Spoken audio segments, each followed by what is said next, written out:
क्या आपको गर्दन में, शोल्डर में पेन है, रिस्ट्रिक्टेड मूवमेंट्स हैं, जिसे इससे ऊपर हाथ नहीं उठाया जा रहा है या इस लेवल पे ऐसे नहीं लेके जाया जा रहा है हाथ, और इस चीज़ के लिए आप काफ़ी टाइम से पेन किलर्स खा रहे हैं, कुछ फिजिकल थेरेपी भी ली है लेकिन कुछ इससे फ़ायदा नहीं हो रहा है, इतना पेन रह रहा है कि भाई रात में नींद भी ढंग से नहीं आ पा रही है। अगर ऐसा है तो आपको इस चीज़ पे ध्यान देना चाहिए कि ये या तो सर्वाइकल स्पॉन्डिलोसिस हो सकता है या फिर फ्रोजन शोल्डर हो सकता है। फ्रोजन शोल्डर में क्या रहता है, जो आपका शोल्डर है उसके कैप्सूल्स में कभी कभी इन्फ्लेमेशन आ जाता है, कभी पेन रहती है, स्वेलिंग आ जाती है, इतनी कि हमें विजिबली बाहर दिखती है कि शोल्डर्स स्वोलन है। दोनों शोल्डर्स को कंपेयर करने में थोड़ा डिफरेंस दिखता है। घर के नॉर्मल काम करना भी डिफिकल्ट हो जाता है। अगर घर में एक छोटा बच्चा है, उसको सिर्फ उठाना भी एक बहुत बड़ा टास्क हो जाता है। नीचे से कोई वेट उठाना एक बहुत बड़ी, यूं लगाइए, दिक्कत हो जाती है। डेली बेसिस के जो टास्क हैं हम वो भी कंटिन्यू नहीं कर पाते। अगर आप इस चीज से परेशान हैं तो नमस्कार, मैं डॉक्टर गोपेश आयुर्वेद गुरु से आपके लिए इस चीज का इस वीडियो में एक सोल्यूशन लेकर आया। आयुर्वेद गुरु में रिसेंटली एक पेशेंट आए थे जिनको डायबिटीज था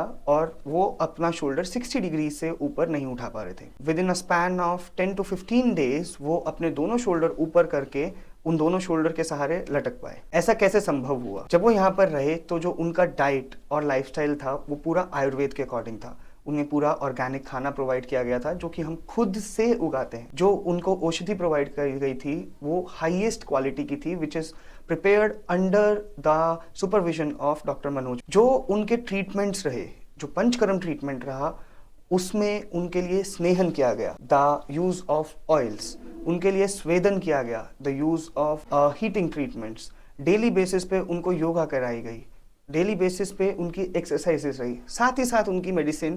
तो ये जब सारी चीजें एक साथ मिली तो हमें इतने मार्वलस रिजल्ट्स मिले जो कि आप स्क्रीन पर देख पाए। ये चीज समझनी बहुत जरूरी है कि ये फ्रोजन शोल्डर जो है यूजुअली अफेक्ट करता है पेशेंट्स को जिनमें डायबिटीज़ है। हमें अपना शुगर लेवल, अगर डायबिटीज़ है, उसको कंट्रोल में रखना पड़ेगा। और अगर फ्रोजन शोल्डर हो गया है जिसकी वजह से मूवमेंट्स पहले ही कम हो रही हैं, तो हमें ये नहीं कि हम और उनको कम कर दें। इसके लिए आप कुछ आसन कर सकते हैं योगा में। सूर्य नमस्कार कीजिए, सन सैल्यूटेशंस, भुजंग आसन कीजिए, हो पाए तो सर्वांग आसन कीजिए, कैट काउ पोज होता है वो जरूर कीजिए। आप खाना खाने के बाद वज्रासन में जरूर बैठिए। ये चीजें बहुत जरूरी हैं। एक चीज का ध्यान रहे, अगर आपको स्ट्रेस है, अगर आपको एसिडिटी है, तो पेन और मूवमेंट्स का रिस्ट्रिक्शन फ्रोजन शोल्डर में बढ़ता है। आयुर्वेद को अपनाइए ताकि ये जो चिकित्सा पद्धति जो 5000 साल से पुरानी है और इन चीजों में प्रूवन रिजल्ट्स आपके लिए लेकर आ रही है, तो वो आपके लिए भी एक फायदेमंद साबित हो पाए। स्नेहन, स्वेदन, उपनाहा, डेली बेसिस पे, कंटिन्यूअस बेसिस पे जब ये चीजें की जाती हैं तो आयुर्वेद में कहा गया है कि ये एक सूखी हुई लकड़ी को भी मोड़ने में सक्षम रहती हैं। तो एक जीवित मनुष्य को क्यों नहीं ठीक कर सकते? इस चीज का सॉल्यूशन अगर आपको चाहिए तो आप स्क्रीन पे दिए गए नंबर से हमें कांटेक्ट कर सकते हैं। और अगर आपको लगता है कि आप किसी को जानते हैं जिसको इस वीडियो की जरूरत है तो उनसे प्लीज शेयर कीजिए। नमस्कार।